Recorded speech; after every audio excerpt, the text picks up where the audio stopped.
أعوذ بالله من الشيطان الرجيم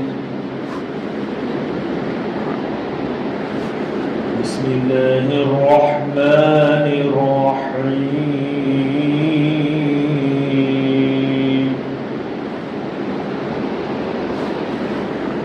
واعلموا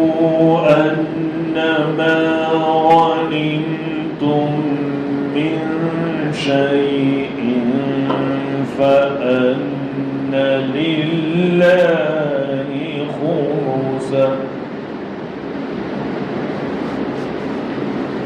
فأن لله خمسه وللرسول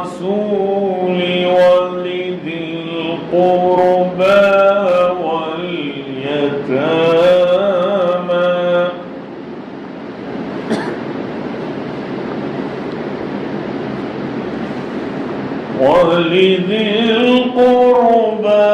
واليتامى والمساكين وابن السبيل إن كنتم آمنتم بالله وما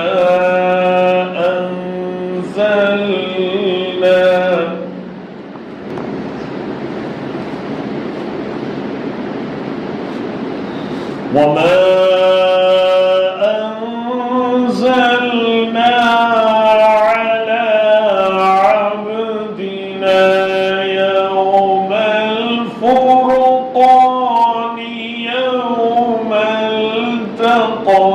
الجمعان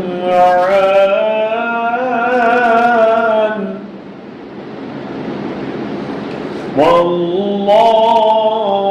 على كل شيء قدير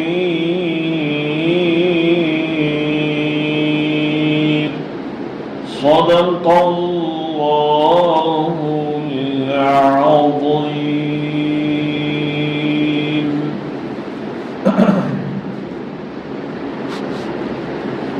10वें पारे की इब्तिदा में सूरह अनफाल की आयत नंबर 41 पढ़ी गई। और जान रखो कि जो कुछ तुमको गनीमत मिले किसी चीज़ से सो अल्लाह के वास्ते है, उसमें से 5वां हिस्सा और रसूल के वास्ते और उसके क़राबत वालों के वास्ते और यतीमों और मोहताजों और मुसाफिरों के वास्ते। अगर तुमको यकीन है अल्लाह पर और उस चीज़ पर जो हमने उतारी अपने बंदे पर, फ़ैसले के दिन जिस दिन